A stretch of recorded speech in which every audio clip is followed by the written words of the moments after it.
Welcome, everybody, to the Third and Goal podcast presented by Academy Sports and Outdoors. I'm Tyler James, and I'm joined, as always, by the one and only Eric Hansen. Together, we cover Notre Dame football, recruiting, and more for blueandgold.com on the On3 network. Notre Dame is still looking for its first win of the season after an excruciating 41-40 loss to Texas A&M on Saturday. Purdue will come to town this Saturday, and the Irish need to play better in all phases for their own confidence's sake. We have plenty of questions about the defense that we'll get to later in the podcast, but first we're joined by former Notre Dame wide receiver Bobby Brown to talk about the start of the season for the Irish. Bobby, thanks for joining us. Thanks for having me, guys. At 0-2, it is always tough to gin up the enthusiasm amongst Notre Dame fans, but I still got on my hat and still available for commentary, man. Let's do it. Yeah, Eric really gave you the short straw by inviting you on after an 0-2 start. But I want to start. How would you describe your level of concern with how Notre Dame has started this season? I attended the Miami game, and in the first half, if you'd asked me that same question, I would have been registering very high on the panic meter. But since that moment, I think that there's a lot of positives that Notre Dame has shown us. The negatives are obvious. The defense is struggling. We are not winning the turnover battle. And, that's how you lose games. But the resilience in the second half against Miami and but for just some really unfortunate mistakes, untimely against Texas A&M. And let's be fair, a missed holding call. We'd be having a very different conversation. But I think since the first half of the Miami game, I've toned down my panic meter. I think we have a talented team, and the coaches have to, especially defensively, have to iron some things out. But I'm not ready to sell yet. I think that this team is very talented, and now they just got to get the chemistry in order to complement the talent. Well, Bobby, you played wide receiver at a high level. When you look at Notre Dame's pass defense, which was number one in the country each of the last 2 years and is 103rd right now, what are you seeing in their coverage? I know pass rush is a big problem, but just isolating that away for a second, what are you seeing in their coverage that would make you excited as a wide receiver to go against them? Very excited. 103rd. There are going to be wide receivers licking their chops. There are going to be offense coordinators and quarterbacks thinking how they can exploit the weaknesses. Honestly, I think that what we've seen is players are in position to make plays, but just really haven't made aggressive plays on the ball. You go right to the touchdown before half against Miami. We've got, our captain, sophomore safety in position to make a play, and I'm in that end zone thinking, oh my gosh, we're going to pick this off and turn the tide of the game. And instead, because we weren't as aggressive to the ball, Miami made a play. And you've seen that a few times. I just don't think they've been very aggressive to the ball. And normally what that suggests is either, they are young or inexperienced. And then the other, potential explanation is that they're not really practicing that, right? They're not covering that. They're not mastering that. And either way, I would think it's the former, not the latter, with the coaching staff that we have. It shows sort of a lack of confidence. And so whether it be the experience or they're just not really working on that and honing it, there's a lack of confidence there when the ball is in the air. Bobby, I would imagine it depends on the team and their skill level and so forth, but just kind of generically, as a receiver, did you like seeing man when you were a receiver, or did you like playing against zones?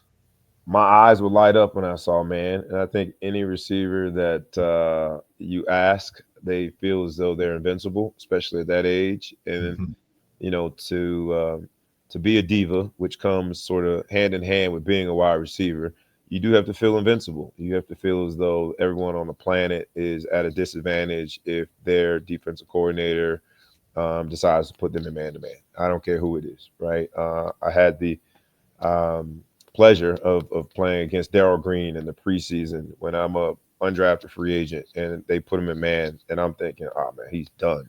Darrell Green's a shorter guy, but Darrell Green's a Hall of Famer, right? But here I am thinking that I've got the clear advantage for no other reason. There's nothing rational behind that belief other than it's man to man, and that's what you have to have, a level of confidence as a wide receiver.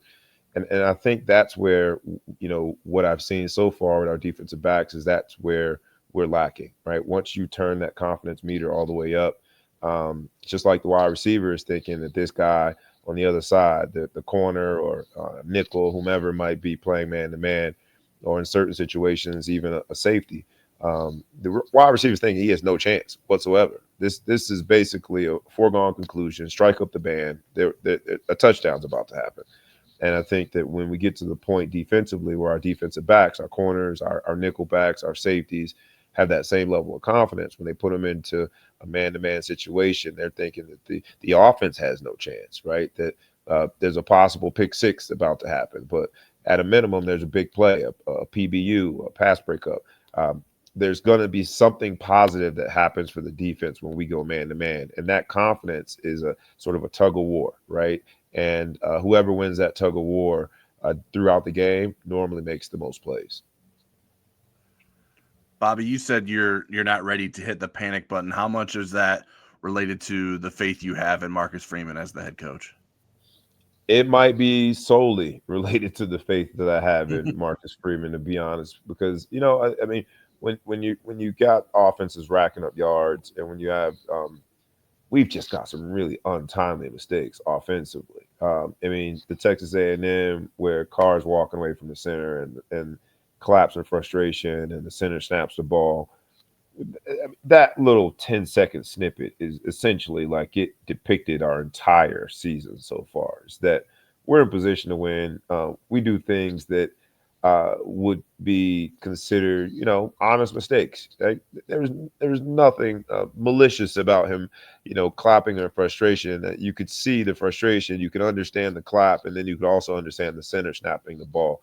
And I could give you example after example of something that just seems to be right out of our grasp, right? A play that almost is there, but somehow, some way we don't make it. And I think it takes a very strong leader to pull a group of young men out of the 0-2 hole. And to be fair, I've got recent evidence just based on last year after losing to Northern Illinois of someone that's a strong enough leader to do it. We lost to two very good teams. I thought we were better than both teams, but better than both teams. At least the second half of Miami, we were better than them. But it says something about the talent that he has in the locker room, and it also says something about the confidence that he has built in the fan base, including myself. He's given me every reason to believe that somehow, some way, at 0-2, we're still right where we want to be. And, hopefully he's doing the same thing with those young men. The confidence that I have and might seem irrational to anybody outside the Notre Dame fan world. But if I'm able to have that confidence at the ripe young age, I won't disclose. I'm assuming that he can indeed somehow, some way pour that same level of confidence into the young men that he is leading. Bobby, CJ Carr has gotten off to a decent start. I mean, he's had some mistakes, but in terms of his numbers, I mean, he's ahead of Arch Manning in pass efficiency and Cade Klubnik and Garrett Nussmeier and some pretty big names so far. I'm wondering what your impressions of him through a couple games are, and where you think he can get throughout this first season, by the end of the first season. There have been some amazing glimmers of hope in watching what he's able to do. And I keep referring back to the Miami game because I think that told us a lot. Having a young team on the road in that environment, I'm from Fort Lauderdale. A lot of my friends, including my very best friend, is a University of Miami fan, the U. And I told them they should send us a thank you card for helping them sell out their stadium. I mean, that environment was amazing down there. It was loud. It was rocking. It's the most fans that have ever watched the University of Miami game in that stadium. We broke the record that night. And yet on the road, down at 1.2 scores, Carr looked like a leader. He looked like someone that you want in your huddle leading your offense. Have there been times where the play that he could have made, he is falling just short, doesn't dot the I across the T? Absolutely. But I think that just comes with the territory. You can't take essentially a freshman quarterback, throw him into the line of fire, and not expect that there are going to be some ups and downs. And so this just comes with the territory. I do like what I see. And when I say I like what I see, not in terms of the velocity of the ball coming out or him reading his progressions, I like what I see between his ears. I think that he is someone that has the mindset that you need to lead a Notre Dame team with all the pressure that comes with it, the moxie, and what's on the left side of his body in that chest. He looks like he has the heart to help this program be where we know it can be with the talent that we've been bringing in lately. Bobby, if I went back and looked at all or listened to all the different podcasts that we've had you on in the past, I imagine we probably asked you this question almost every time. Do you think Notre Dame, this edition of the Notre Dame team, has the wide receiver talent necessary to compete at a high level? Yeah. Yes. I think I'm looking forward to next year even more. But I think that this is a good group of receivers. Chemistry is something that is going to be our Achilles heel in the early games. Having the bye week, I was hoping that we would look a little better in week 2, and I think we did. But they've got the talent. The thing about receiver is, in all positions in football, but especially receiver, because it's so dependent on the person that is throwing you the ball, the quarterback, is that talent will only take you so far. Chemistry has to be a major component of a wide receiver room when it comes to how they interact with their quarterback. And what I've seen so far is sort of us trying to ramp up to get the chemistry to support the talent. The talent is there, but because of how that talent was accumulated, there are a lot of players that are in positions that they weren't in last year. And because that talent is reliant on a quarterback that's in his first year, there are going to be some challenges to that chemistry at the outset. But I'm looking forward to this week seeing an improvement there with the receiving core. But the talent is definitely something that is undeniable. Bobby, speaking of being down in South Florida, I wonder if you have got your eyes on yet Julius Jones's kid down in South Florida as one of the best ones. Okay. Absolutely. I want the scouting report on him, and if you've talked to Julius about him in terms of ending up at Notre Dame. What's funny is that when I heard his name last year, he was a younger player. He's only a sophomore. He's a junior now. He's a younger player. Correct. He got on the field. He got on the field early, which at the illustrious St. Thomas Aquinas, the greater Fort Lauderdale, Florida area, is quite the accomplishment. We don't play our puppies. Our puppies normally have to sit back and get some puppy food before they move on to the real meals. We don't let them in the fight early. So that is the first thing that caught my eye when someone said sophomore, and then they said Julius Jones Jr. I'm like, wait a minute, and I do remember he moved down there. So I have not been in touch with Julius yet. Julius was a little brother to me on the team. But I plan to. I've talked to Roger Harriet, who's the head coach there. I was like, hey, man, if and when you do run across Julius, just tell him that we're really good friends. The head coach at St. Thomas was my teammate. Scouting report, very fluid, catches everything that comes to him, runs some amazing routes, is a, big time player. He comes up in big moments. He comes up big. And so with the receiver, that's what you want. Size, he's not the biggest receiver that you're going to come across, but he makes a lot out of what size he does have, and in the sense that he comes up big in big moments, and they love him down there. They really do. So I ask about him, the entire team, but him more frequently than others because of my personal connection to Dad. But it's good to see. By way of Virginia and then Notre Dame, that somehow, some way, the lineage of Julius Jones landed in the hands of St. Thomas Aquinas. I'm very happy about that. It's a long way from Big Stone Gap, Virginia. Yeah, it is, man. We ain't no coal mining down there in South Florida. Right? We're going to the beach. We're going to the Clevelander. We don't coal mine, but somehow, some way, when you are a football player at your core, it works out, and for him, it's working out. They love him down there, and I love watching him make plays. I'm looking forward to one more great season there, and looking forward to seeing what he does beyond that.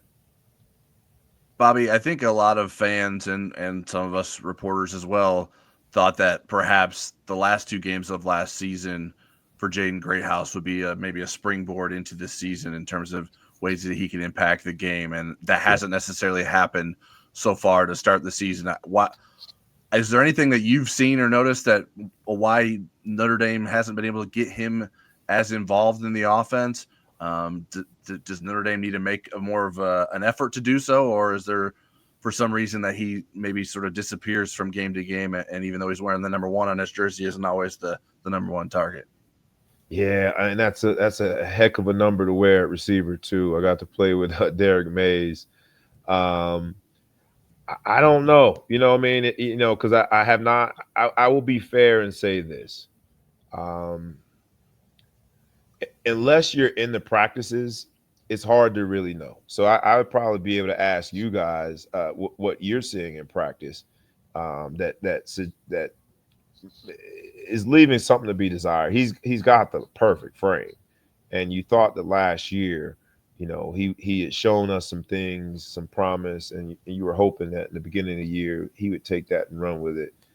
It hasn't happened, and it's probably a collection of things, right? You do have again in CJ Carr, a new quarterback that has to understand how to utilize his weapons, but also has to understand for this offense, with his offensive line, with the play calling that is going to be specific to this season. He's also got to get used to working through progressions and understanding when to go where with the ball. I think Fields has done a great job, and so some of the lack of production in one area, right, where you got a guy who we think has a lot of promise. Um, there's only so many footballs that can go around. And so sometimes a lack of production by one receiver is really the sacrifice and at the expense of someone else having more production. And so I guess wait and see and see if he can indeed use that spark that was ignited last year and turn it into a full forest fire. But right now it hasn't happened. But I do like Fields, and I think he's done a phenomenal job. And I think that when you have competition in the wide receiver room, right? Like so, if I get off to a hot start, for example, I can recall Malcolm saying, "Man, I need to figure out how to get this ball more," and vice versa, right? When Malcolm's getting the ball, he's going one of his hot streaks. I'm, figuring out, all right, so what do I need to do to get the ball? And I'd say that putting your arm around the quarterback and having some real cool conversations, it helps. So hopefully, he is indeed in Carr's ear and trying to figure out how he can get more targets because targets is really where it starts, and he hasn't been targeted that much. So if he was dropping the ball, I'd have a different answer to your question. If it seems like he was struggling getting open, I'd have a different answer to your question. But doesn't seem like he has been targeted that much, and so that could be just a collection of things.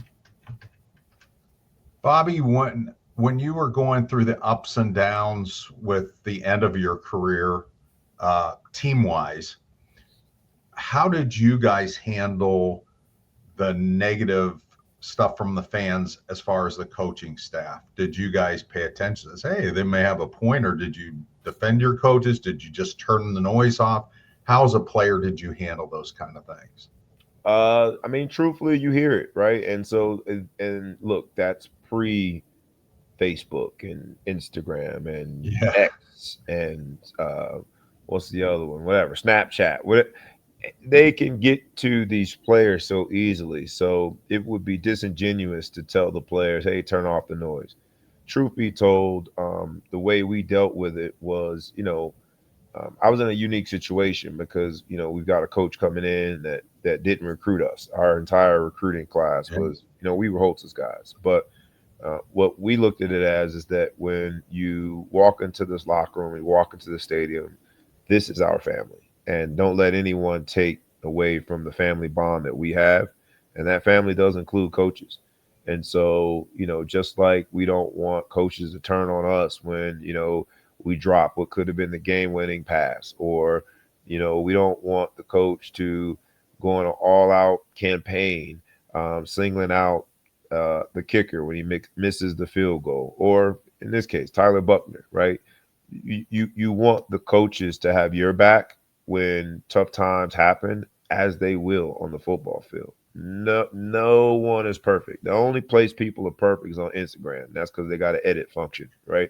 People aren't perfect on the field. You're going to make mistakes as a player, and you ask the coaches to stand behind you through those mistakes, protect you from the public outcry. And so the players have that same responsibility. And while publicly that should be your response, that you're going to stand behind your coaches, you believe in what they're going to do. Privately, if I'm a leader on that defense, I'm having meaningful conversations with Mr. Ash.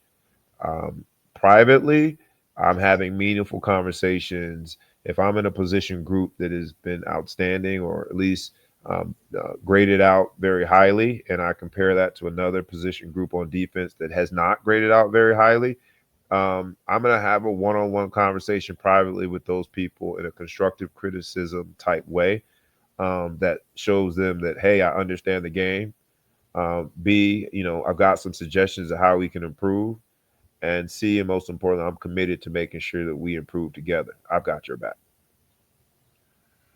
Bobby, your son Bray started high school this fall, ended up at Blair Academy, I believe, which is where former Notre Dame women's basketball player Olivia Miles went to high school. I'm curious, what was the process of choosing a school? And your son plays both basketball and football, correct? Yes, the process was an arduous, long, tedious, mentally challenging and draining process, but it was one that was very rewarding to watch him go through it. We started with academics, from a long line of people that are real serious about schoolwork, and then we built from there. We had a whole decision board. I called it the nerd board. That wasn't my idea. That was my wife's idea. That's why I was nowhere near being the valedictorian of my high school class. She was the valedictorian. But based on the nerd board, we had all of these qualities for the school, what he was looking for. We had percentages of the football program, the basketball program, academics, his relationship with the respective coaches. Somehow, some way, tuition didn't make it up there. I guess he ignored the money part of it, but all of those other factors were a part of how he decided. And my top pick wasn't necessarily what he chose. He chose a boarding school, which has a whole nother element to it, where someone is ripping your child from your care and out of the cradle, it felt like. But the decision was the right one for him, and he is making the most out of it. Had his first high school game, did very well, and already getting some very meaningful minutes on the basketball side and the fall ball. So he's in a phenomenal place, and I'm blessed to have watched him go through that process. So last week we had Rocky Boyman on the show, and Rocky is doing some coaching. Yeah, he's doing some coaching. And I think it's a pretty similar age group, if I'm remembering right. I think Rocky's oldest is probably a year younger than my youngest, around there. Okay. Yeah.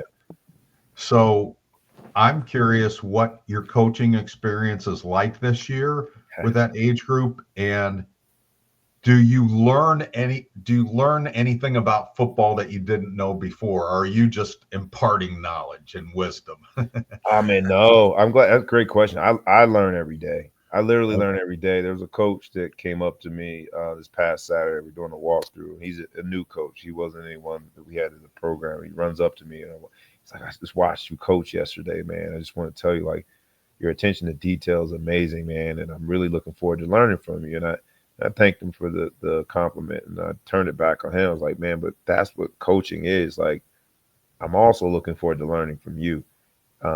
You learn from all of the coaches, no matter if they're just a dad volunteering and know very little about, odd front, even front. They don't know all of the ins and outs of the game.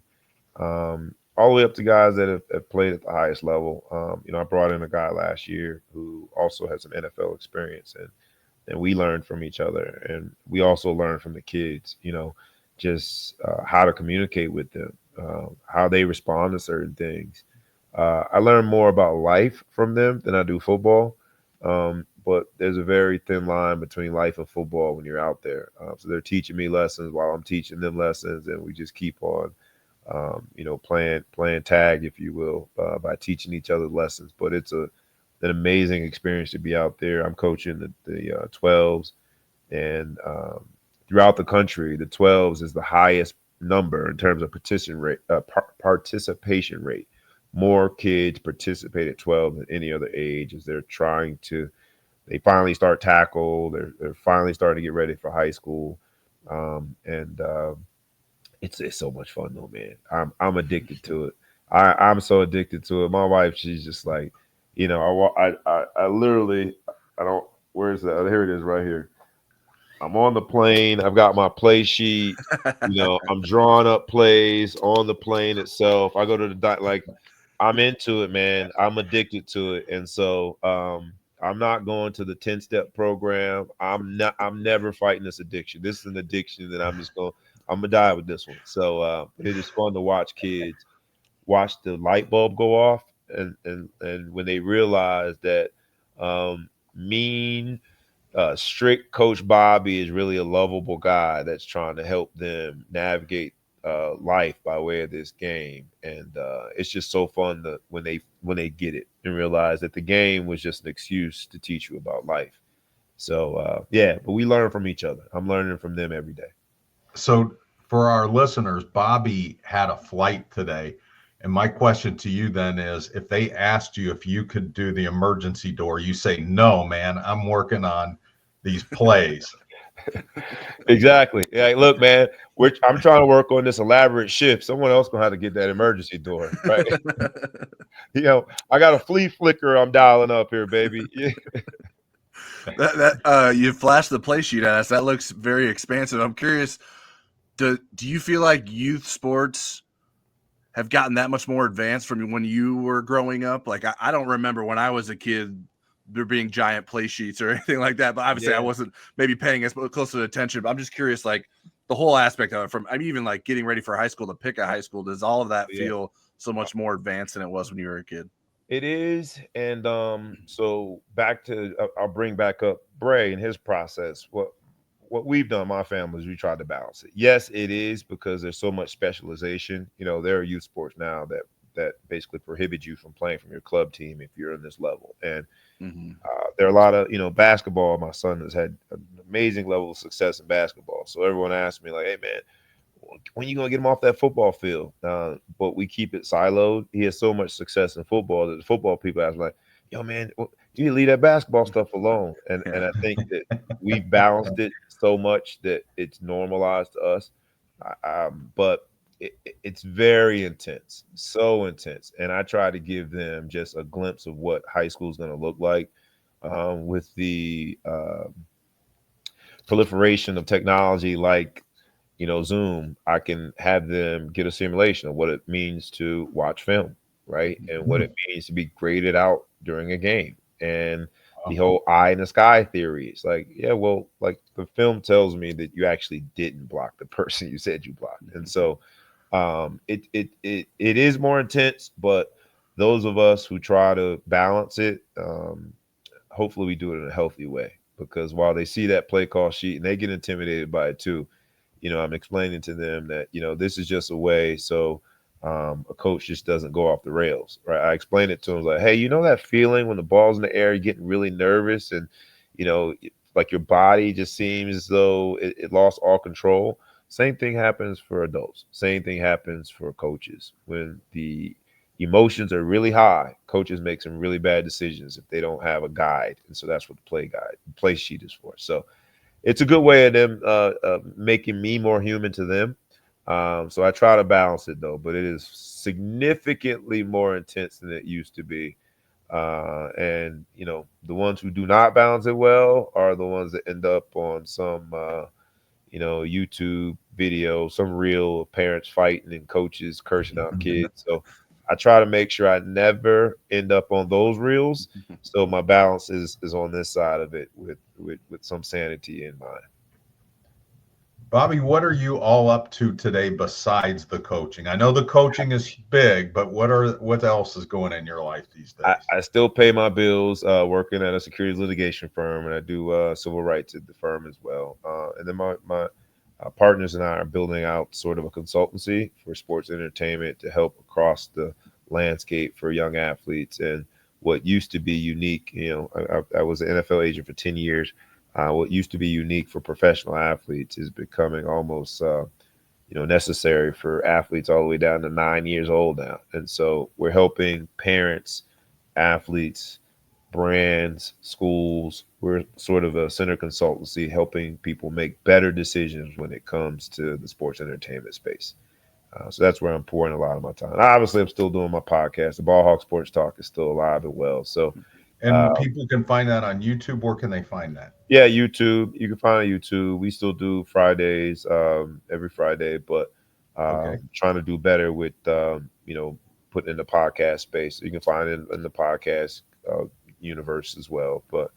And you can also always reach out to me. I'm glad to send the link. I'm glad for people to hear it. But we'll put it in our comment section. That's great. You could do last week's if you'd like, but or any support is welcomed. But yeah, and then still a councilman for another few months. Not running for re-election though. It was that serving the community stuff was taken away from my coaching, man. That was messed up. Got a different community to serve now. Yeah, man. No, that was fun as well to live up to some civic duty as well. So I've had a phenomenal, beautiful life. God keeps on blessing me, man, and now I get to watch the passing of the baton, passing of the torch of my son. So I can't thank God enough for the life that He's provided me. Real quick, what's Cody Riggs up to? Your nephew?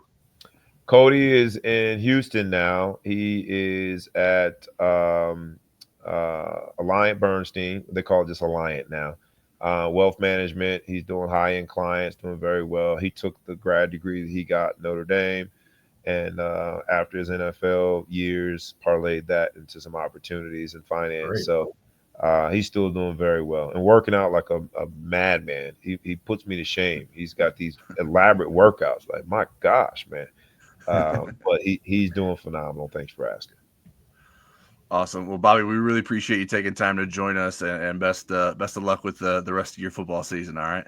Thank you, man. I'll give you guys the record and all that good stuff, and let's go Irish, man. Time to wake up the echoes, pull ourselves out of the dumps of 0-2. Here we go. Before we get back to the podcast, I wanted to share a word from our friends at Academy Sports and Outdoors.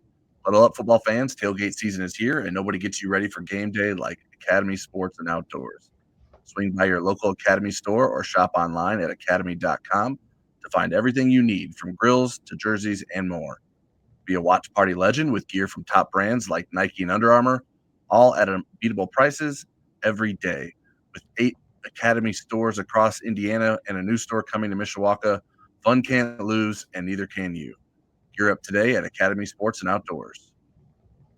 All right, now it's time for questions. You can submit questions to us on Twitter or the Loose Emoji board before every podcast. I'm at TJamesND, and Eric's at EHansonND. First one I have for us, Eric, is from Rugby Dad on the Loose Emoji board. Why and who called the timeout on 4th and 11 in the final few seconds? Texas A&M was rattled, and the crowd was going nuts. ND just gave A&M a few more minutes to regroup, settle down the rattled quarterback, and review more play options.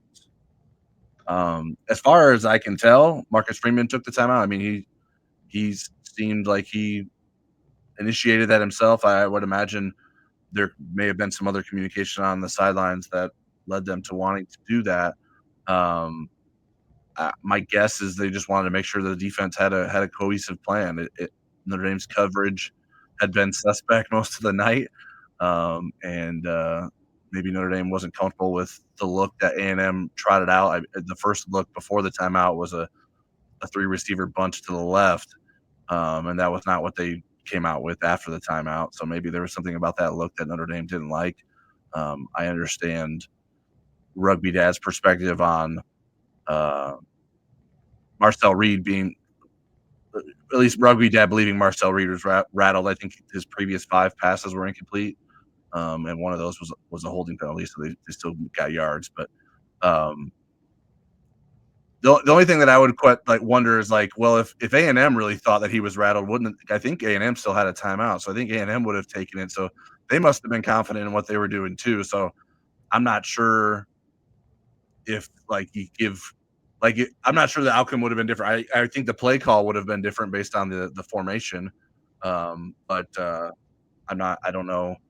I mean, we're second guessing there, but obviously for whatever reason, Notre Dame felt like it needed to regroup, and given the way the defense had played the most of the night, I think that seems reasonable to me.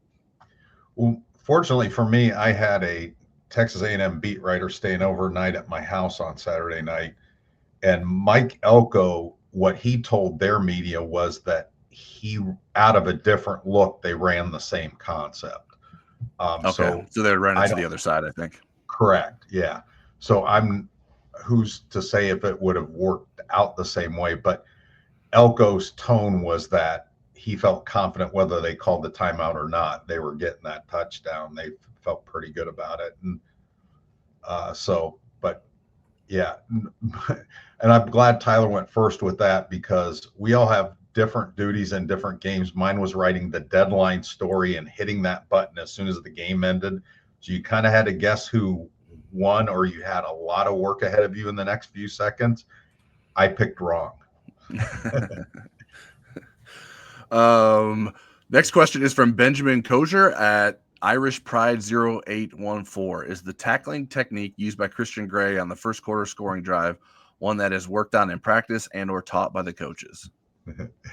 That's a great rhetorical question. I'm not sure how to answer it, because that was a good zinger. It's unfortunate, I think what you're getting to is what's happened to Christian Gray, because he had some really tough moments last year, but he also had a lot of good moments, and we've seen a lot more tough moments early in the season. And it's not just coverage, it's tackling. And so obviously that's something that they're going to have to get fixed. Yeah, I've never seen a tackling drill that looked like that. I've seen many tackling drills in my day, and none of them have looked like that. I'm sure Benjamin probably believes that too.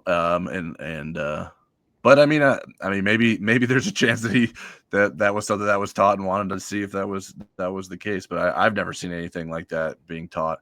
That Christian Gray just has to do a better job there, and make sure the ball carrier gets to the ground. All right, next one is from at Leo Tapish, and this continues on the angrier side of questions. And I wanted to keep them in because I just know that, I mean, there's a lot of people who are frustrated. So I want, even though it may be a little too far, I think wanted to hear people out. Leo Tapish says, how in holy hell has Freeman not fired his idiot D coach Ash? Is it because Freeman signed off on this mess and feels culpable? I think, and I'm being dead serious here, I think if Marcus Freeman thought that was the right solution, the best solution, he would do it. So I don't think he feels culpable. I think that he believes that with collaboration, he can fix this. And it's not like it's a blind date where he got stuck with Chris Ash 6 days before Miami, and they're like, here's your defensive coordinator. This is somebody that he interviewed, that he hired, that he felt very good about in the spring, that he felt good about during the summer, and very good about in August. So I think he feels like this is something that's fixable in terms of what's going on here. I think it's different than what happened with Brian Van Gorder. I think there were even coaches on the staff when Van Gorder was there that were curious why he wasn't gone after the first year. I think you need to give the guy a full year. That doesn't mean you need to let him do everything and don't check him and don't collaborate and don't fix things. But I do think you need to, short of off-field misconduct, you need to work with him and get him better and do what you need to do as a head coach to make that a better situation. So that's why I believe that he's still employed after 2 games. I think it's too small of a sample size. And in my chat, I got a similar question. And if you look at, the first 4 games of different coordinators, I kind of said Coach A, Coach B, Coach C, Coach D. The guy with the best 4-game start was Brian Van Gorder of the groups. The other 3 were Bob Diaco, Marcus Freeman, and Al Golden. So, but I will say this: was really discouraged that there wasn't counter punches at all in the Texas A&M game, as far as I was concerned. That's what's concerning to me.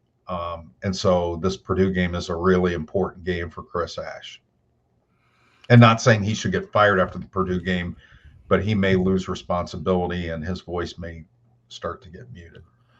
Yeah, I think firing a defensive coordinator has repercussions, and I don't know. I don't think it would make a bad situation better at this point of the proceedings. Like, I think it would just only add more chaos to the equation. I think in terms of Marcus Freeman feeling culpable, I mean, yeah, he hired this guy. It's unless Chris Ash is just completely calling plays willy-nilly and is doing whatever he wants, and like Marcus Freeman is being blindsided by the things that are happening in the games. Like, Marcus Freeman has signed off on this game plan, these philosophies. Like, that's the job of the head coach. It is not going well, and it falls on both Freeman and the defensive coordinator and the defensive assistants to fix it. I don't think firing someone after 2 games is the right move there. Our next question is from Marie Biafore at Biafore_Marie. Despite informing the media that no changes would be made with regards to who is calling the defensive plays, I feel this is coach speak. Do you? Who do each of you honestly think will be calling the defense for the Purdue game? I think Chris Ash will. I think the problems on the defense are more structural and with the players' level of understanding that structure and how they're supposed to function in it. I think that's the bigger problem than the calls itself. And keep in mind, Marcus Freeman can veto calls and so forth, but I expect Chris Ash to make the calls. Again, I kind of think back to the 2016 season when Brian Van Gorder got fired, and when Mike Elston was calling the plays, the defense was better, but Mike Elston was also changed the scheme. Brian Kelly and Mike Elston retaught the scheme, put in a simpler version of the Brian Van Gorder defense. They taught it different. They had a different approach with the players. So it wasn't just the calls isolated themselves. It was the whole package that was different. And it did make a difference in that case. But that was a lost season. I mean, they weren't going to turn it around. They were just trying to, can we live to the end and then make the big changes after the season? And that's kind of what they did. Right. Yeah. That was almost for the sake of the players, like put them in better spots and not beat up out in the field. I don't think someone else will completely take over play calling yet. I think Freeman will be more involved. My perspective has been, like, Marcus Freeman keeps saying that it's not necessarily the play calls, it's the execution of them, and sometimes the personnel may be asked to do things that they're not best suited for, and I think there's ways to fix that aren't necessarily replacing the play caller. I would posit, and I wonder if Marcus Freeman would agree, given his comments on that. I'm not sure that Marcus Freeman would say that play calling would be his strength as a defensive coordinator. I think there's much more that goes into being a successful defensive coordinator than the act of calling plays. It's the teaching of it. It's the buy-in and the identifying of who needs to be put in what places and knowing what your defense needs than the every down play call of it. A lot of it comes down to your players making plays, and that's not happening right now. All right, next question is another one from Marie. Clearly, the new defensive scheme is not working out well. The players look utterly confused on the field. Do you feel Ash is forcing his scheme on the players as opposed to developing a scheme that best fits the talents of the players on the roster? How long would it take to get a defense similar to last year's, or to at least strip back to a simpler defense where they are not confused? Is that something that can be implemented fairly quickly? You are both now head coach Marcus Freeman. Are you choosing to call defensive plays yourself? If not, who are you choosing, Eric? That was a 17-part question, Marie. Shame on you. That's too many parts. Gosh, let's try to unpack all that. Let's just you and me do each part through this and not do a big list because nobody will remember all of it. So did he force a scheme on the players? I mean, you want to ideally build your scheme around the talents of your players. I think good coordinators do that. But you also have a place where you want to go and what you're familiar and what you believe works. And I think what Chris Ash did was, wow, this Al Golden thing's working pretty well. And yet I coached a different way on certain things. How can I improve it? And I think what he didn't improve it. It's kind of like somebody getting into my spaghetti sauce. That sauce can't be improved upon. So if anybody's putting extra ingredients in there, it's going to ruin it. And I think that's kind of what happened with Chris Ash, that I think maybe, again, he goes with what has worked for him and what he knows. But I think Al Golden did a much better job of adjusting back into the college game, even though his first few games weren't perfect either. I think that he had a better understanding of how to get to being a college coordinator again. Again, for him, it had been 17 years since he had been a college coordinator. So, but that's my take on that part of your question, Murray, and I'll let Tyler talk. Yeah, I think to me, like, the question is Ash forcing his scheme on the players? Like, to me, it feels like that the phrasing of that, the terminology makes it seem like he's holding them hostage and no one has any say in the defense that is being implemented. And I would be shocked if Marcus Freeman allowed that to happen in his program. So did Chris Ash implement a scheme that he thought fit with Notre Dame's defense? Yeah, that's what he was hired to do. It has not worked. I think that's clear. I think there were signs in the second half of the A&M game that indicated that the staff or whoever was making the changes were capable of making some changes. I thought the defense played better for the most part, certainly not on the final drive. But I think that I just don't think that Chris Ash came in and is the only one having input. To me, there's a clear disconnect that the scheme has with its players, and I don't think that should fall solely on Ash, because he should be getting feedback from the position coaches who should understand their players even more than he does, because he's the new guy. I know it's easy to blame everything on Chris Ash, but I think there's a more of a collective failing here than just one person. In terms of stripping it back and so forth, how quickly can you do that?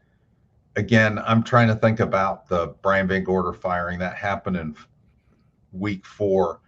Marcus Freeman also made some pretty significant changes, and here's the irony, heading into game 3 Purdue in 2021, and they worked.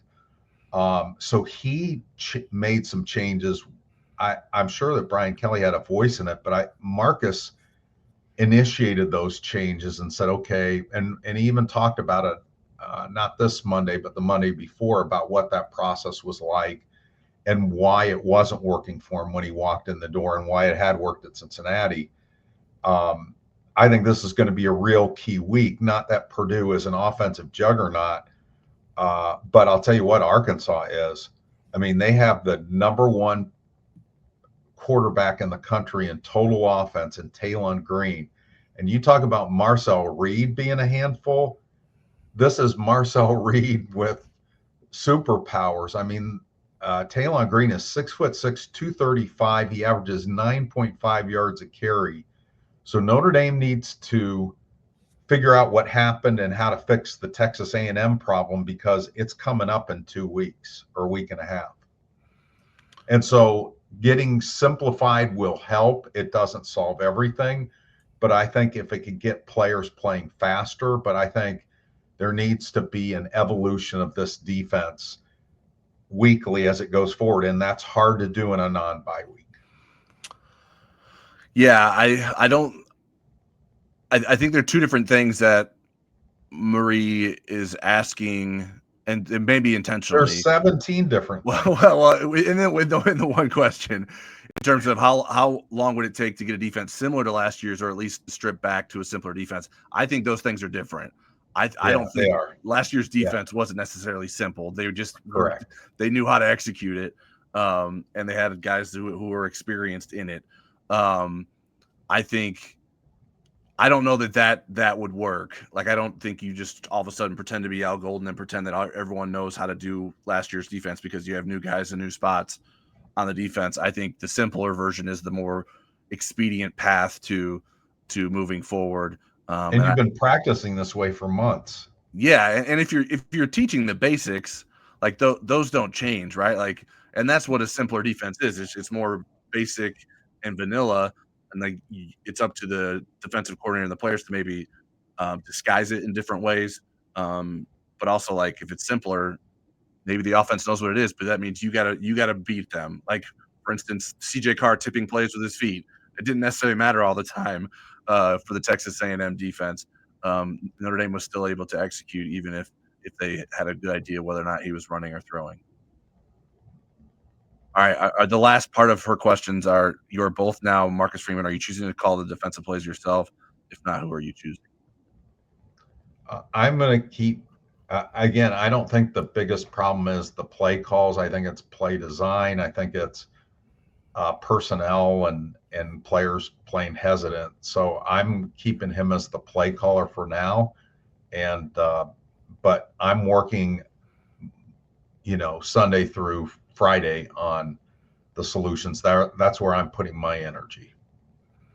Yeah, I agree. I'm letting Chris Ash continue to do so, but I am being very involved in that situation. All right, next question is from Backer Win on the loose emoji board. Is the constant rotation of personnel disrupting the flow of the game for players? Rhythm breeds momentum, and momentum breeds confidence, etc. I get keeping players fresh, but not keeping your best 11 on the field comes at a cost too, unless we're talking about garbage time and getting some player development in. Thank you for your time. Great work, fellas. Yeah, I've run into Backer Win a few times on the loose emoji board, and I like his vibe. But I'll probably disagree here. Well, not probably. I am disagreeing with you, Backer Win. The rotations have worked well in the past. It's really served Notre Dame well. I mean, there's position groups where it doesn't work. Offensive line, I don't think, is a good place to do it. And you can make an argument about the linebacker rotation, yet it worked really good last year in a 5-man rotation.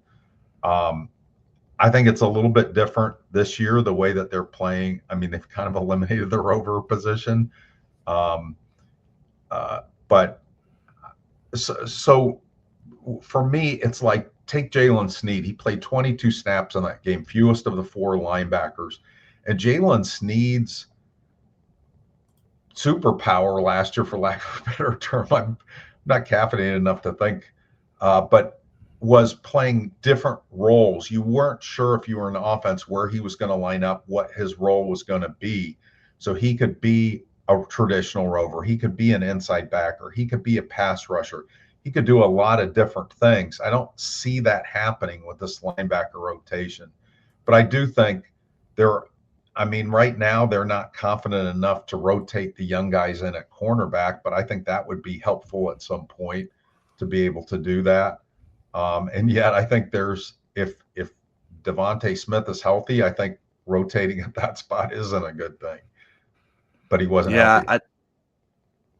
the rotation isn't something that I think has impacted Notre Dame negatively. I mean, if a player isn't playing well, certainly like it's like, well, why is he playing? But I think there's a reason for the trust that the staff has in that person, and I think changes have been made accordingly. You saw different. I thought, for instance, Jared Dawson played really well in the Miami game, and he did not play well in Texas A&M game. I thought it's sort of the same with Jalen Stroman. I thought Jalen Stroman played pretty well against Miami. I didn't think he played well against Texas A&M. So there are reasons why they are rotating players at different positions, and that's in an effort to get the best out of them. I don't know that there would be an example. Now, I guess you could say like Kingston Viliamu also deserves to be on the field every play on defense. And if you said that, I don't know that I would argue too hard against that because I think he is playing that well. But I think they believe they have other linebackers who deserve to play and can impact the game in different ways as well. So it's up to the coaching staff to figure out how to best balance that. All right, next question is from Headless on the Loose Emoji board. Do we think Chris Ash can right the ship for the remainder of the season? And if so, how? What is wrong here? Will Joe Burrow's turf toe lead to regime change for the Bungles? And does this open a window of opportunity? That's like thinking 8 steps ahead there. Headless. So do we think he can right the ship? I don't know how right the ship can get. Can they be an average defense? Can they at least be that? I think that's reasonable to assume. What I think probably is the best case scenario for this team is kind of the 2015 scenario where the offense continues to grow with a young quarterback. Then it was Deshaun Kaiser, who was a redshirt freshman, and this would be CJ Carr, and that you outscore some people. But you can't do that all the time. The defense has got to continue to get better each week. I just don't know how good it can get. I really need to see the next 2 weeks, and I'll have a better answer to cheat then. And I cannot answer the whole. I don't think the 8-step process that you have is going to happen if it leads to Al Golden saying, you know what, I'd love to come back to Notre Dame. I do not think that's happening. Yeah, I mean, I have no idea what's going to happen with the Bengals. If there were a scenario where Al Golden was left without a job, I don't think it's impossible to imagine him coming back to Notre Dame. But I think that's way in the future and not worth worrying about right now. What is worth worrying about is fixing Notre Dame's defense. I don't know that Chris Ash can get. I'm not confident that he and the rest of the coaching staff can get the defense back to as good as it was last season, but I do think he can make it better than it has been. And that's the starting point. I think you get one step at a time. I'm not sure that the philosophy of the defense in a number of ways has played to the player's strengths.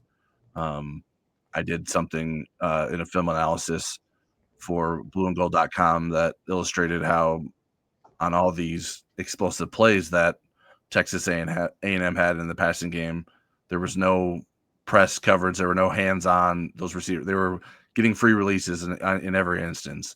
Okay, let me ask you that real quick. Finish your thought, but I want to get back to the free releases thing. Yeah, and so I just think there's got to be some adjustments made.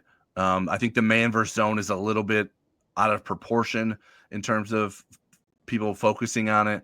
I also put some information on the loose emoji board in terms of like percentages that we've seen so far, but it hasn't been that dramatically different than last year in terms of man versus zone according to Sports Info Solutions data. So what did you want to ask me about, Eric? I got asked in my chat. Somebody asked me about why didn't they press more, and I would imagine you don't know how other teams have done with Craver and Concepcion in terms of press coverage, but wasn't there a pretty big risk if you are not successful in jamming them at the line of scrimmage that they're going to just run right by you? I mean, don't you have? So do you think they were going to have more than 360 passing yards? Well, no, but I think what I mean, I can understand where Chris Ash was trying to go with it. Was he was trying to keep the plays in front of them and make Marcel Reed be consistent and be a 60% passer. And that didn't happen. He was below 50%. So they were successful in that. The problem was on 3rd and long, it was a field. It was like shooting fish in a barrel. So even if he wasn't successful and consistent, he was able to overcome it because no pass rush and the 3rd down defense was really bad. That's what I was asking, is that I don't think his strategy necessarily was a bad one, but he didn't have everything together in terms of being able to deliver what he wanted to envision. That's my thought. Yeah, well, so I mean, there's a number of different things to it. Like Texas A&M can create free releases by the formation and motioning that it Correct. does that eliminate that from how Notre Dame can defend it. I mean, Leonard Moore himself, when I asked him last week, how do you stop speed? He said, you got to get hands on him. And at a certain point, because of the rules of football, you can't get hands on guys. You got to do that at the beginning or it's too late. I think you can play press with your corners and still have your safeties be guys that can keep things in front of them. I think there's a balance that you can do there. You have to trust your safeties to do that. And so maybe that was wrong. And maybe Notre Dame still gets burnt by Texas A&M if it's playing tighter coverage. But it just seemed, I mean, granted, it's only 6 plays, but it seemed more than a coincidence that those long plays were happening in instances where these guys were just sort of running unimpeded down the field to get open. And some of that is like before the catch and after the catch. I think it can go both ways. Okay, I think we got everything from Headless's question. Mizzou from the Loose Emoji board said, what is your quick fix to right the ship? Marcus being more involved in all aspects of the defense. Yeah, I would allow the cornerbacks to play more press coverage, figure out the zone schemes that your players aren't understanding how to execute and trash them. And I think you have to find a safety or safeties on the back end who can impact the game more than Jalen Stroman did against Texas A&M. Our next question is from Lucio on the Loose Emoji board. Do you think the change in defensive scheme, less blitz, more zone, is an overreaction of how Notre Dame got torched by Ohio State in the national championship game? No, I think it's what Chris Ash had won with at other stops, and maybe it fit the personnel of those teams better and the personality of those teams better. And I think Marcus was open to it because he thought, you know what, having that in the holster at least is a good thing. We should be good at playing both of these. That doesn't mean we always have to use it or have to use it at all, but being able to, if it's needed, and being able to, disguise your defenses and coverages better, I don't think is a bad thing, but I don't think it's a reaction to the Ohio State game. Yeah, I don't think it was either. I mean, no one. I mean, A&M had some fast receivers, but no one has receivers like Ohio State does on a consistent basis, and I think you can't make your scheme adjustment based off of one game. So the numbers I was referencing earlier from Sports Info Solutions, they have a way that you can filter zone coverages, and those zone coverages include cover 2, cover 3, cover 4, cover 6, and then red 2, which is like a red zone version of cover 2. Apparently, that was a new thing that I learned in this process. But in 2025 so far, Notre Dame has run 35.8% of zone on pass attempts, compared to 30.7% zone in 2024. So it's not that significant of a difference. Now, I think the execution of it is different. And Notre Dame isn't playing as well in zone coverage. And that's the bigger issue. All right, next question is another one from Headless on the Loose Emoji board. I think we as a fan base underestimated how much we lost in the offseason on the defensive side, especially from an on-the-field leadership standpoint. how much of the confusion is Ash and how much is not having these guys getting the underclassmen into the right alignments. I didn't include he included like a list of all the guys who are no longer with the team, were experienced on defense last year. So I think we know who all those people are. Yeah, I got asked a similar question in the chat today. I mean, college football is cyclical. They were lucky; they had a bunch of those guys for 6 years. Yeah. But what I come back to is, if those guys were on the team, I'm not saying that Notre Dame wouldn't be 2-0, but I'm not saying also I'm not confident that they wouldn't be confused a little bit. Now, Xavier Watts, maybe not. But I go back to this. If Al Golden were the DC, would we be pining about the players that have moved on? Again, I mean, you have a great culture. Those guys rubbed off on these guys that are still behind. They did such a good job with turning them into really good players and helping them develop.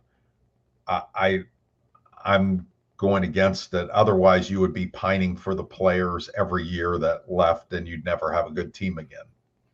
Yeah, you can't replace experience in a system, but I think there's a combination of things that are specific to what Notre Dame's trying to do and the differences in that that may be leading to that. So Notre Dame needs to make sure everyone who is on the field knows what they're doing, regardless if they were here last year or not, if they had success last year or not. I certainly you miss players like Xavier Watts, and the Falcons are glad to have him. So, but that was always going to be something that Notre Dame needed to get through as a defense. Hemi on the loose emoji board. What exactly needs fixing, and how do you fix it with the personnel on hand? 2 illustrations. 1, how does one generate a better pass rush? Exactly how, with the defensive ends / tackles we have since in 2 games, these guys haven't been able to do it. Do you bring more, a la a safety blitz? But we have blitzed, and that hasn't worked either, right? Number 2, how do you restore Christian Gray's confidence except by continued playing him and living with the consequences? Who do we have to replace Carson Hobbs, since Devontae Smith is not a cover guy? I mean, it's fine to blast Ash out of St. Joseph County, but those realities will not go away. Okay. So are we answering this collectively, or are we taking this in parts? I would separate it in 1 and 2. Okay. So with 1, you can do twists and stunts. You can blitz and disguise the blitz better, and so that the teams don't know where the pressures are coming from. I think one of the problems with Van Gorder, it wasn't like he didn't bring pressures. It's just teams always knew where that pressure was coming from. They'd throw the ball to where it was coming from, where that had just been vacated. You can use different personnel and you can use different concepts. As far as go ahead, you do that one, and then we'll go to the restoring Christian Gray's confidence. Yeah, I think a big part of generating a better pass rush is finding weaknesses on the offensive line. Unfortunately, Miami and Texas A&M don't have a lot of them. They have good offensive lines, but you got to figure something out. The linebackers need to be the blitzers rather than the safeties, in my opinion. I don't know that I would be doing a lot of safety blitzing. I think a part of successful linebacker blitzes is a defensive line who is occupying guys or creating confusion in the pass protection unit, so somehow they don't account for a guy and you get a free guy every once in a while. And Notre Dame hasn't seemed to have had a lot of situations where someone's coming free unblocked. And then guys have to win one battles. If they're not doing that, figure out someone who maybe can do it better, or figure out a way to teach them better. I think there's a lot of things you can try, but a lot of it comes down to players winning their battles that they're put in, and finding ways to execute what you want them to do. By the same token, Miami is 43rd in sacks allowed. I mean, it's not like other people haven't figured out how to get sacks now. Are they meaningless sacks at the end of the game? I haven't monitored that, but they're not first. And the next 3 teams after Purdue are all as good or better at protecting their quarterback to this point as Miami and Texas A&M have been. So they better figure it out. What do you think about Christian Gray's confidence? Okay, was the Smith thing in that part of it too? Yeah, I'm not sure that I agree with the assessment. Smith is not a cover guy. Uh, he's not even healthy or wasn't last week, so I'm not sure if he got mixed up with Hobbs. Um, and then as far as Christian Gray's confidence, you may get to the point where he has to earn his way back onto the field because him playing right now isn't resulting in better play by him, more confidence by him. The thing is, Mike Mickens has a long track record of being a really good defensive backs coach. So I trust him with those personnel decisions. Now, our colleague Mike Singer has made a report on the loose emoji board that don't be surprised if there's some personnel shuffling on the back end of the defense. So I'm curious if that's going to happen. And the other thing about Christian Gray is, what if Leonard Moore, who's questionable, isn't able to go at all on Saturday? Then you need Christian Gray right now at one of those corners.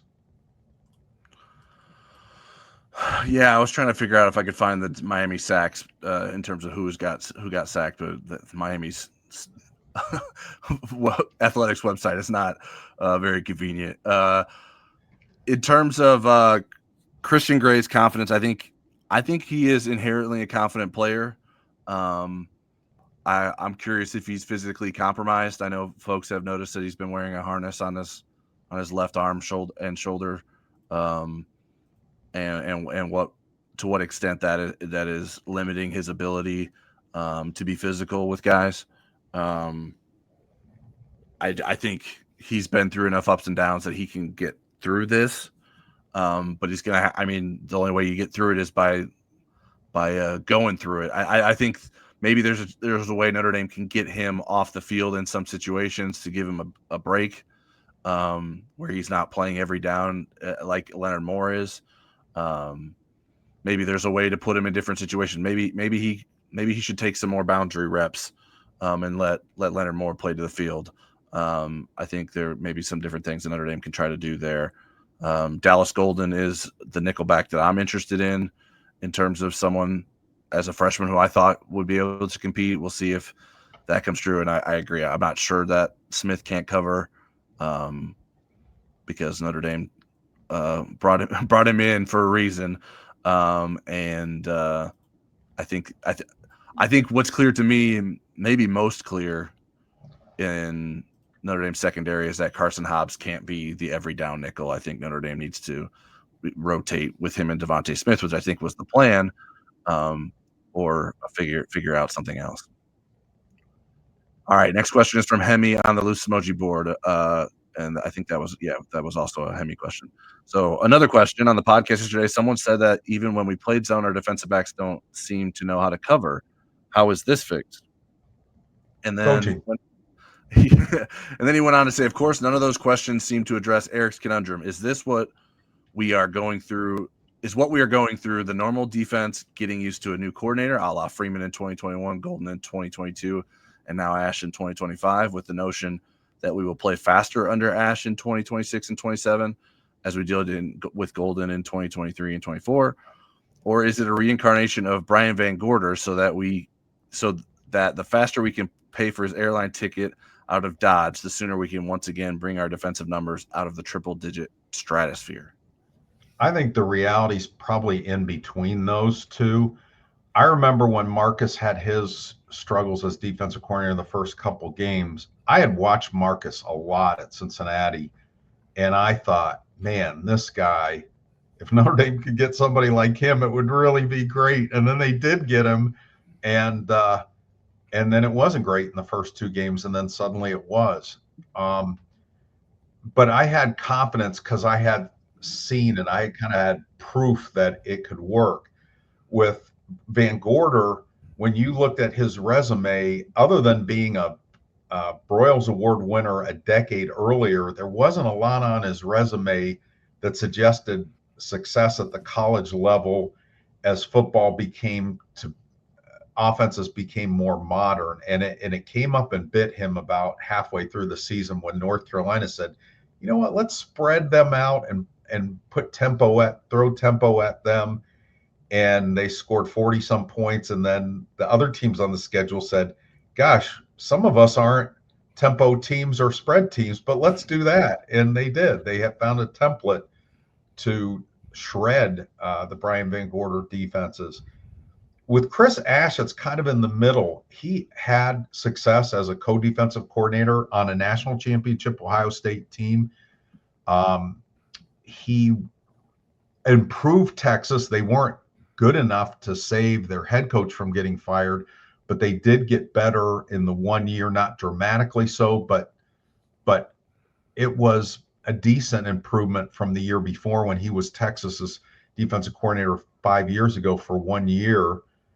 And then there was not a big body of evidence as a position coach and then a scout in the NFL, but he came very highly recommended. Urban Meyer was one of the people that recommended him. And so I don't think it's Brian Van Gorder, but I also don't think it's going to be the improvement we saw under Marcus Freeman either.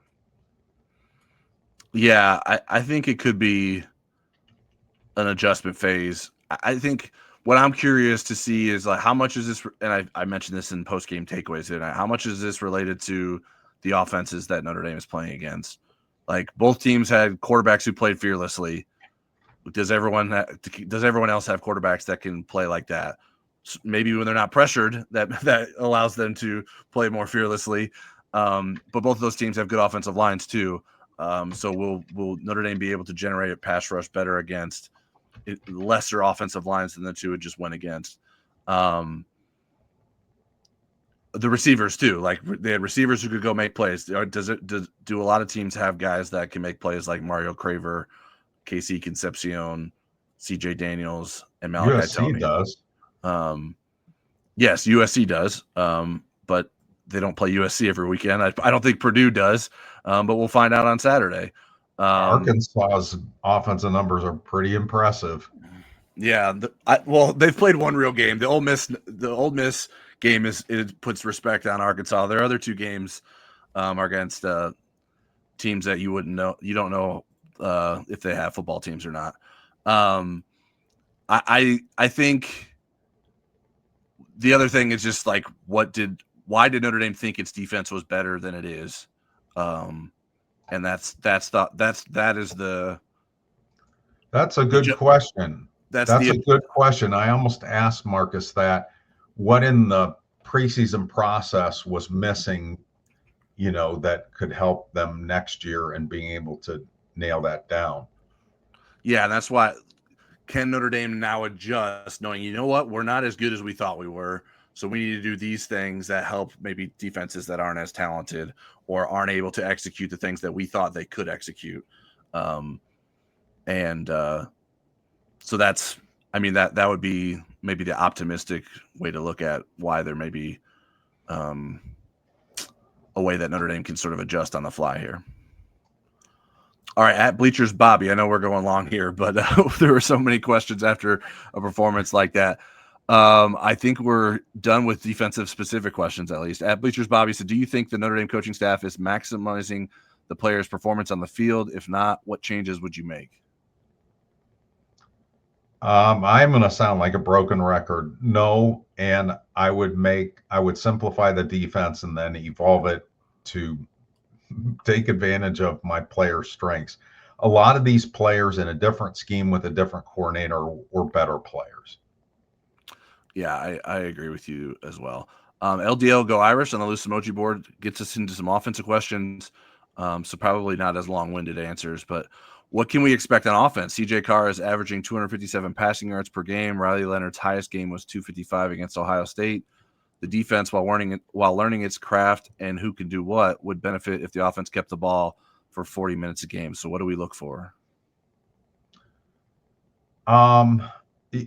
Complementary football is a big deal. You construct your teams to do that. I think that Notre Dame did not expect the defense to be lagging behind the offense, and certainly not to this extent.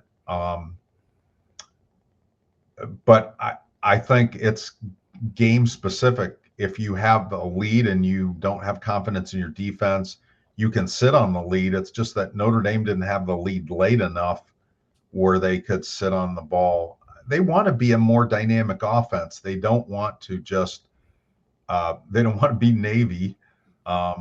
So I do think it's a really good question, but I think it takes you away from what this offense can do well. If you wanted to sit on the ball, then CJ Carr probably isn't the top choice for the quarterback. And I think that would be a real missed opportunity, not having him as your quarterback and taking advantage of what he does well. Yeah, I think we should look to see a similar type of offense that Notre Dame played against Texas A&M, about balanced rushing and passing attack. I think there's obviously the hope that you can be more efficient in the running game, needs to improve with the short yardage running game. But I think this offense is going to lean on its playmakers more, with the growing trust in CJ Carr's ability to get the ball to the playmakers. I think they'll probably work on finding more ways to get more receivers involved and maybe not be as reliant as they've been on Malachi Fields so far. Another one from LDL Go Irish. How does ND become a good short yardage team? Will it happen before Charles Jagusa returns? It can't wait to Charles Jagusa to return. It needs to be a good short yardage team. And I mean, they were trying to be creative with figuring it out. And I think they'll continue to do different ideas until they find one that works. You know, Gino Guidugli was talking a little bit last night about some missed opportunities on 3rd and 4th and short. And not all of those have to do with running the ball. I think that Gino would like to see CJ maybe throw it up to Malachi Fields in some of those situations and say, go get it. We got a mismatch here.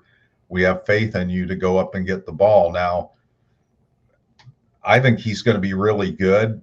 I don't think he's been at that level yet where you could say, just throw the ball up to him and he's going to come down with it every time. But I think eventually he's going to get there. Yeah, I think short yardage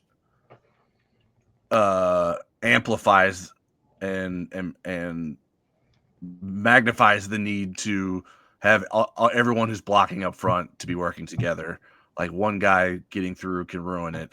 One guy messing up can ruin a short yardage attempt. So I think Notre Dame can get there, but it has to continue to improve on working together and being on the same page. Like you said, Notre Dame can't afford to wait till Charles Jagusa is healthy. Another one from LDL. Last year, the O-line had 6 starts between 5 players before game 1 through 2 games. Which O-line unit played better? The 2024 team against A&M and NIU, or this year's unit on the road at Miami and at home against A&M? I try to cheat and look at the PFF stats. I guess it would be the 2025. I think what's more relevant here is which of those units have the most room to improve. Like, is this unit going to be better in November than that one was? Is this somebody, if they get to the playoff, that can help them win playoff games? And I do like the potential of this group better, but I am puzzled why the tackles haven't played better in the first 2 games. But that would be my answer. The 2025 team. You think the 2025 team has been better through the 2 games? What I'm saying is I think it has the potential to get better. I guess I could split hairs, and I don't think either one of them played great in the first 2 games. Yeah. So I'm kind of looking at more what's really relevant to the season. Who cares how they played in the first 2 games? Who's going to play better from game 3 to game 12 at this point is my thing. I guess I'm just not playing the game right. yeah. I would just say LDL cares. I'm answering my own question. Yeah, LDL asked it. That's the only reason I care. But I would say last year was better. But I do think it's important that Riley Leonard as a running quarterback helped them out tremendously through that. The 2024 team, just some stats through the first 2 games, allowed 3 sacks and 11 tackles for loss. The 2025 allowed 5 sacks and 13 tackles for loss. And the PFF grades are in favor of the 2024 team as well. But I just don't to get back to Eric's point, neither of them played particularly well. I think there was improvement between the first and second game for Notre Dame this season, and it needs to keep getting better. Last one from LDL. I'll skip through the stats, but he mentions how running backs coach Jaywan Sider at Penn State used Katron Allen and Nicholas Singleton primarily, and then Notre Dame used three guys with Jeremiah Love, Jadarian Price, and Aeneas Williams. He was curious on our thoughts about Notre Dame not using Williams and sort of being focused on two running backs so far. I mean, I guess the way I look at it is you want to win the game, and you're going to do what funnels into winning the game. You have allegedly the best running back. I mean, what people consider the best running back in college football. And so if I'm worried about the third teamer, I think, and you're 0-2, I don't know that that's a great thing to be concerned about. I think, if I'm a coach, I'm trying to figure out ways to win the game, not how many touches somebody should have. If Jaden Greathouse should have 6 touches a game, I think you have to say, how can we attack this defense? And if that third string running back helps you, if he has a skill set that helps you attack that defense, if he helps keep Jeremiah Love and Jadarian Price rested, if he can give you the downs you need, maybe in the second quarter of the plays, then yeah, I'd say by all means use him. Tyler was the one that, mentioned he thought that there might be a lingering injury from August. He hasn't showed up in the injury report. That doesn't mean he isn't bothered by something, but he hasn't been in the injury report. He's been available allegedly every game to this point. So I'm less concerned about that and how to use the players that they have to get wins rather than who's getting their touches and their snaps. Yeah, the parts of the question that I didn't read, what he mentioned, Williams had 213 plays. I think if you look at the total of the season, I'm sure a number of those were in more low leverage situations than Notre Dame's been in the first 2 games of the year so far. I did wonder if this would be the case, if Jaywan Sider would be more interested in leaning on 2 guys rather than 3. Well, it depends on who the 2 guys are. Right. Yeah. I think it makes sense if Love and Price continue to improve as running backs and become more well-rounded players, then there's less of a need for a third guy. Right. Another sentence from LDL's question was, in today's game, a 3-headed monster is better. I don't know that that's necessarily true, or like why that would be the case. I think whoever can do the job best is what's best for you. Ohio State won the national championship with 2 guys basically taking the majority of their reps. Yeah, Ashton Genty as a one-man band did pretty good with Boise State last year. Now, granted, you don't like the running backs might not want to be that for the longevity of their careers, but we might be looking at the last year in Notre Dame uniforms for both Love and Price as well. All right, last question here from our marathon. I apologize, Eric. I probably included too many questions. At Charles W. Wolf, which, if any, portal departure from last year's roster is Notre Dame missing the most in 2025? Jaden Mekki. All right. I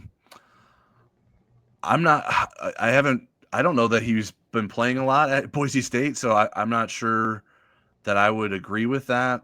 Although I think the questions in Notre Dame secondary would indicate that. I would probably go with one of the Coogan, Spindler, Pendleton trio. I don't know that I feel that strongly about who it would be of those 3. I'm not certain Pat Coogan is a better center than Ashton Craig. I'm not certain that Rocco Spindler or Joe Rudolph didn't think so, or else Coogan would still be here. Yeah, I'm not certain Spindler or Pendleton are better than Charles Jagusa, which is what the hope was for Notre Dame. Obviously, he got hurt. I think those 2 could be better than Gerby Lambert at guard in the short term. But I know people on the message board are like, hey, look at how well Sam Pendleton and Rocco Spindler and Pat Coogan have been playing. And these are the opponents not named Georgia who they've gone against: Syracuse, East Tennessee State, Cincinnati, Akron, Houston, Old Dominion, Kennesaw State, and Indiana State. So I think we got to relax on how well they're playing in those games. Pendleton obviously was tested against Georgia, and he had a 27.1 pass blocking grade as a center. I'm not sure that any one transfer significantly changes the outcome of the first two games so far. Not if they can't play tackle. Yeah, and those guys aren't tackles, so I don't feel too compelled about any of them necessarily. All right, that is it for this week's episode of the Third and Gold podcast. You can find us on YouTube, Apple Podcasts, Spotify, and other podcast homes. Search for Notre Dame Football with Eric Hansen and Tyler James if you're not already subscribed to us on the proper feeds. We have plenty of content written for you over at blueandgold.com to get you ready for the Purdue game, so stick with Blue and Gold for all your Notre Dame coverage needs.